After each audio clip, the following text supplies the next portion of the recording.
श्रोता प्रेमियों, मैं राम सागर शास्त्री आप लोगों के समक्ष एक प्रसंग रखने जा रहा हूं, अपना अपना भाग्य।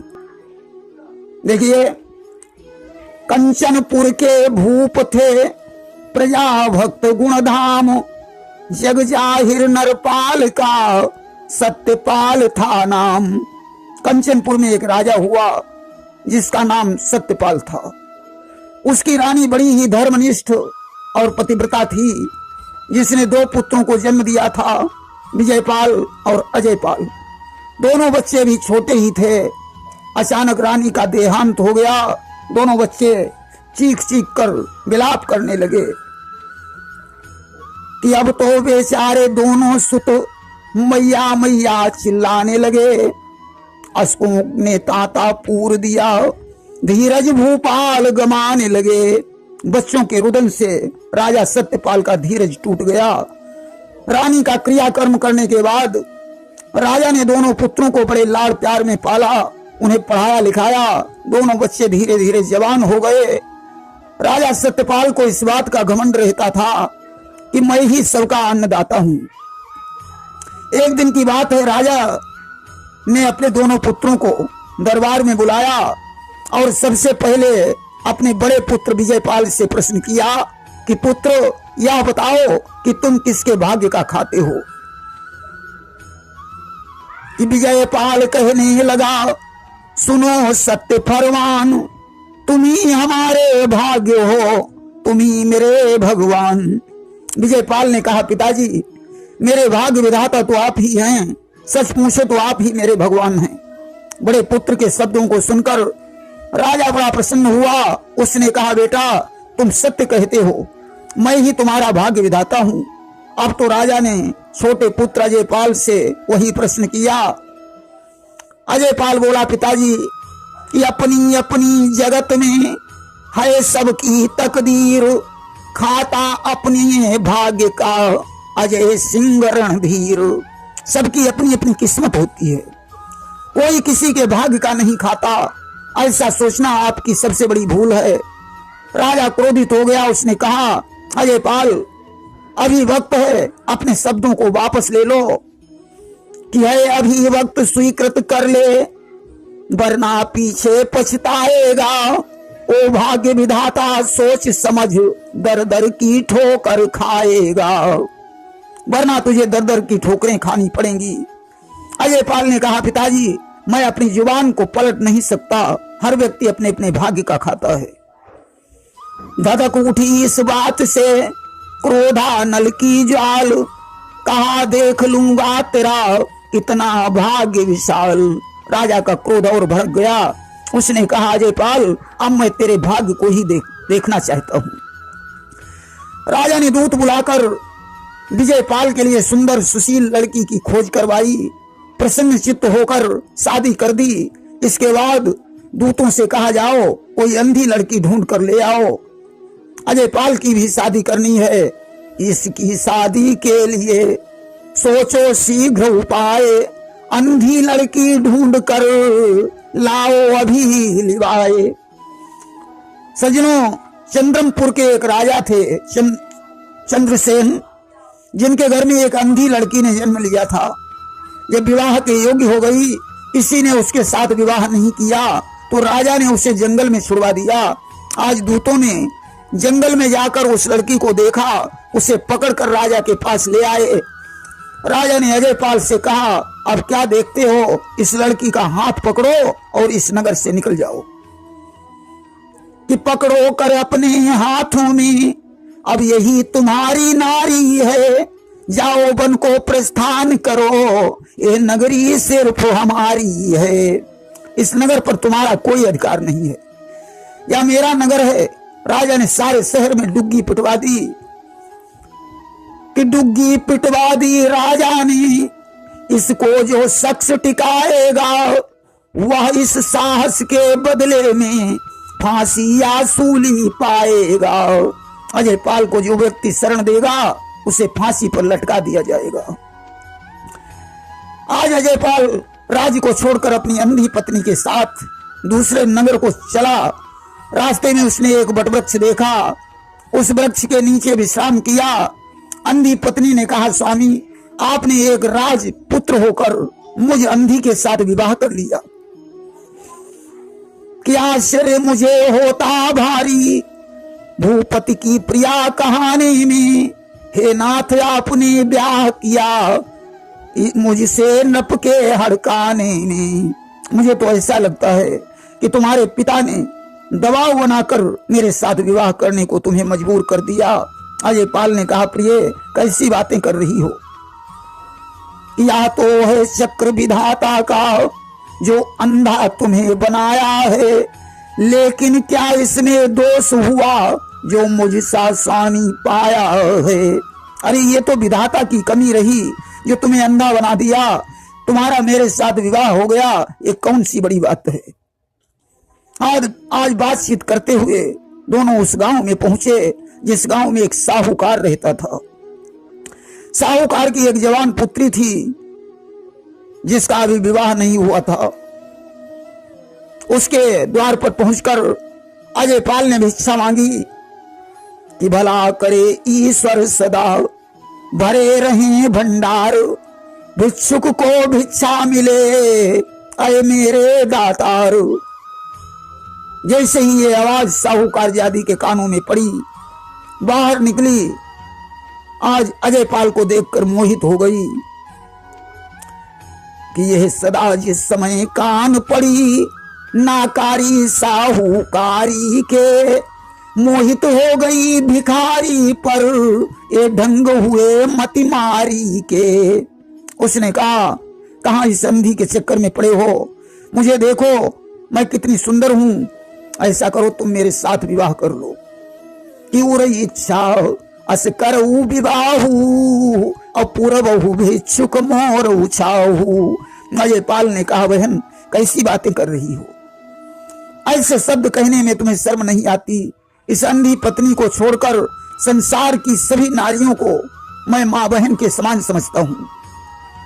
अजय पाल की इस धर्मनिष्ठता पर आकाशवाणी हुई कि उसी समय आकाश से गूंज उठे यह बोल, अजय पाल तूने दिए धर्मों के पट खोल। धन्य है अजय पाल कि तू तपसी है, शुभ कर्मी है, पत्नी व्रत का संचालक है, संयमी न्याय प्रिय त्यागी है, सच्ची माता का बालक है। तेरी इस दृढ़ता संयम पर त्रिभुवन होता बलिहारी है, रजनी मिट चुकी दुखों की अब सुखमय प्रभात की बारी है।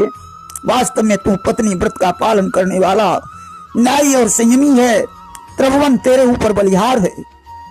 तेरे दुखों की रात समाप्त हो चुकी है, अब तो सुखों का सवेरा होने वाला है। तेरी पत्नी अब अंधी नहीं है, गौर से देख उसकी दोनों आंखें। आज अंधी पत्नी आंखों वाली हो गई। अब तो साहूकार जादी ने यह चमत्कार देखा, उसका शरीर थरथराने लगा, भिखारी के चरणों में गिर गई कि चरणों में शीश झुका करके बोली, अपराध क्षमा करिए, मैं नहीं आपको जान सकी, हे दीन दयाल दया करिए। आप बड़े तपस्वी हैं, मैं आपको पहचान नहीं पाई, मेरे अपराध को क्षमा कर दो। कि क्षमा भिखारी से मिली, घर आई तत्काल, मां अपनी से मांग कर लाई आटा दाल। अजय पाल ने उसे क्षमा कर दिया। मां से मांगकर साहूकार जादी आटा दाल ले आई। वटवृक्ष के नीचे पहुंचकर अजय पाल ने भोजन बनवाया और रात गुजारी। इस तरीके से भिक्षा मांगकर अजय पाल अपनी गुजर कर रहा है। और उधर सज्जनों, भगवान ने राजा सत्यपाल का सारा घमंड चूर कर दिया कि गर्वाहारी ने गर्व खर्ब कर डाला सभी नरेश्वर का, दर दर की भिक्षा मंगवा दी है खेल निराला ईश्वर का। प्रतिद्वंदी राजा ने सत्यपाल पर आक्रमण कर दिया, सारा राजपाट छीन लिया, बड़े पुत्र विजयपाल को जेल में डलवा दिया। उसकी पत्नी मायके में जाकर अपने दिन गुजार रही है। राजा सत्यपाल घर घर भिक्षा मांगने लगे। इधर सज्जनों, अजय पाल ने रात में एक सपना देखा जिसमें एक दिव्य पुरुष ने आकर अजयपाल से कहा कि जग जाहिर संसार में भाग्य हमारा नाम, और सोच न कर अब बन चुके तेरे बिगड़े काम।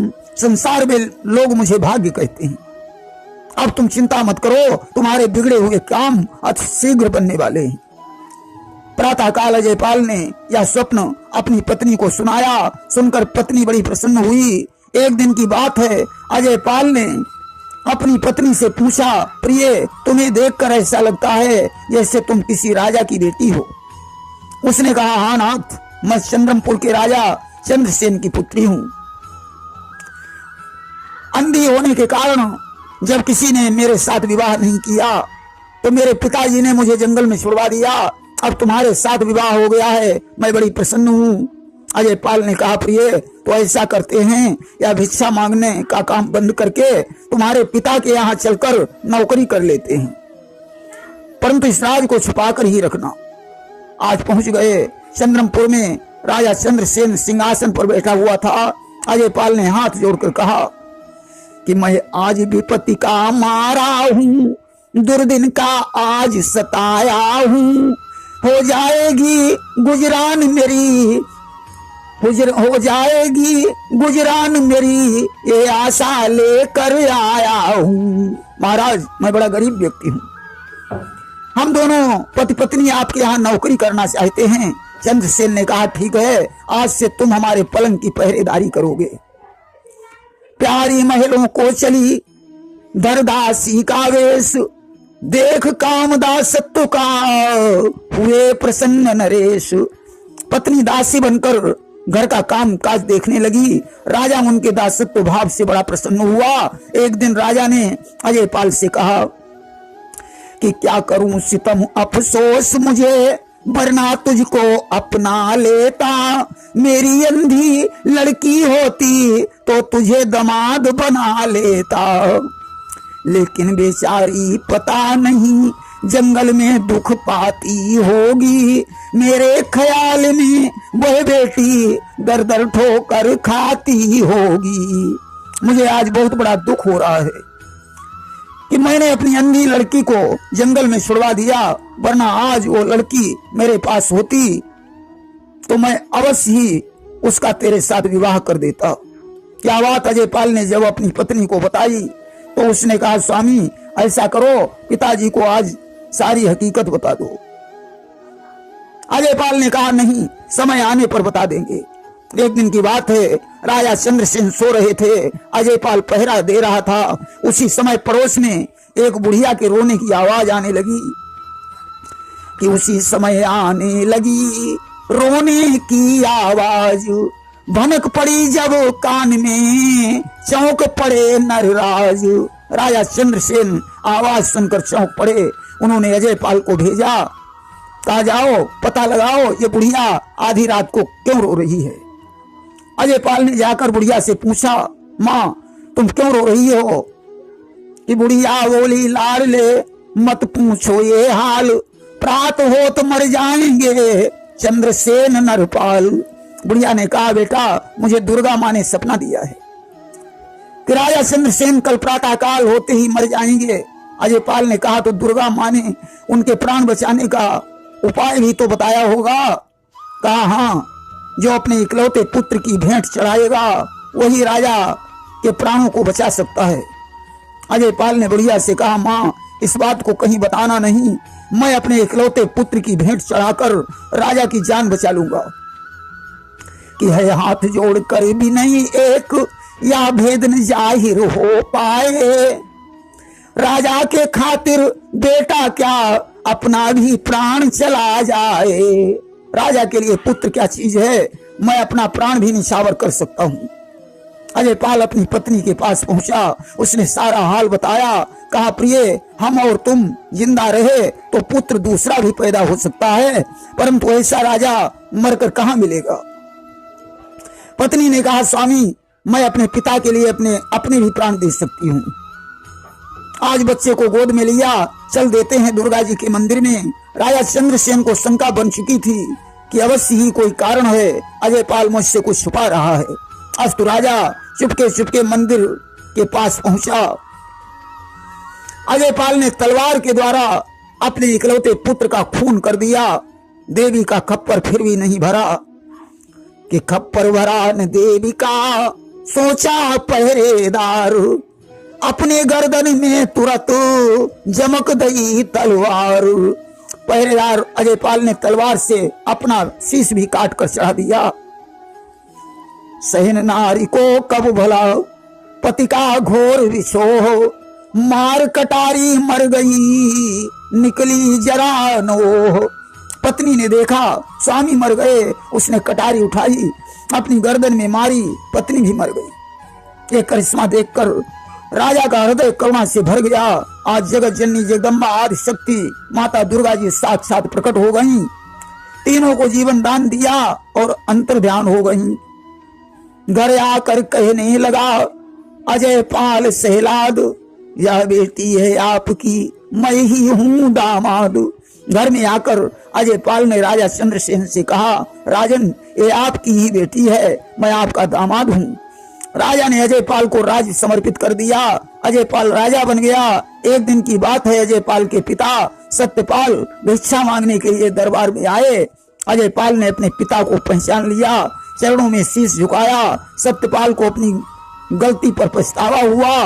अजयपाल ने शत्रु पर आक्रमण करके सत्यपाल का राज्य वापस करवाया, अपने बड़े भैया विजयपाल को जेल से मुक्त करवाया। राज्य